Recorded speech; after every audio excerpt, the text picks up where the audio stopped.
معارف و حقائق الہیہ کی الہامی دستاویز فتوح الغیب۔ اعوذ باللہ من الشیطان الرجیم، بسم اللہ الرحمن الرحیم۔ اللہم صلی علی سیدنا و مولانا محمد وعلی آل سیدنا و مولانا محمد وبارک وسلم۔ مقالہ نمبر 53، رضائے الہی کا مطالبہ۔ حضرت قطب ربانی نے ارشاد فرمایا، اللہ تعالیٰ سے اس کی رضا طلب کرو اور اس کی خوشنودی کے لیے نفس امارہ کی خواہشات کے اتباع سے کنارہ کش ہو جاؤ۔ جو شخص رضائے الہی میں فنا ہوا، حقیقی بقا اسی نے پائی۔ اپنی خواہشات اور اپنے ارادوں کو رضائے الہی کے تابع کرنا ہی دنیا میں راحت کبریٰ اور جنت عالیہ ہے، اور یہی قرب الہی پانے کا سب سے پہلا اور بہتر ذریعہ ہے۔ پھر جو شخص اللہ تعالیٰ کی رضا میں فنا ہوا اور اپنی خواہشات اس کے اوامر کی تعمیل کے لیے چھوڑ دی، اس پر دنیا و عقبہ میں ہر قسم کا عذاب حرام ہو گیا۔ نیز جو شخص اللہ تعالیٰ کی خوشنودی کا معاملہ کرتا ہو اور اس کی رضا چاہے، اسے یہ بھی لازم ہے کہ اللہ تعالیٰ اپنی مشیت کے تحت جو نعمتیں اور جو رزق اسے عطا فرماتا ہے اس پر شکر گزار ہو، اور دیگر خلق خدا کے حقوق ہرگز غصب نہ کرے، اور نہ کسی قسم کے ظلم یا بددیانتی سے ان کا وہ رزق اور وہ چیزیں چھیننے کی کوشش کرے جو ان کے مقدر میں ہیں اور جو اللہ تعالیٰ انہیں عطا فرمانا چاہتا ہے، کیونکہ حقوق العباد کا کسی طرح بھی غصب کرنا مشیت الہی میں دخل دینا ہے اور صریحاً شرک ہے جو اللہ تعالیٰ کے نزدیک قابل عفو ہے۔ اللہ تعالیٰ نے فرمایا، ایک دوسرے کے اموال و املاک اور جائیداد کو باطل ذرائع سے غصب مت کرو۔ یہ واضح اور بنیادی اصول ہے کہ جس کے پیش نظر ہر ممکن بددیانتی کی تردید ہو جاتی ہے۔ نیز اللہ تعالیٰ کی رضا چاہنے والے کو چاہیے کہ وہ ذکر و عبادت میں اخلاص کو اس کی مکمل صورت میں اختیار کرے۔ اخلاص صرف یہی نہیں کہ جملہ عبادات میں ریاکاری سے اجتناب کیا جائے اور ہر عبادت رضائے الہی کے لیے ہو، بلکہ اخلاص کا ایک اہم تقاضا یہ بھی ہے کہ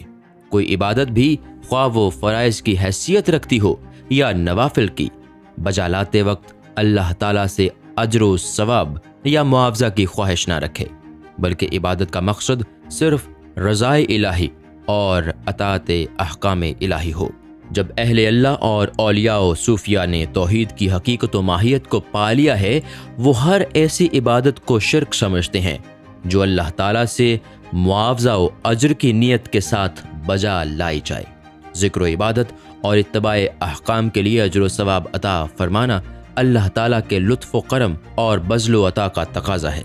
ہمیں ایسی نیت نہیں کرنی چاہیے، ورنہ توحید کی نفی ہوگی۔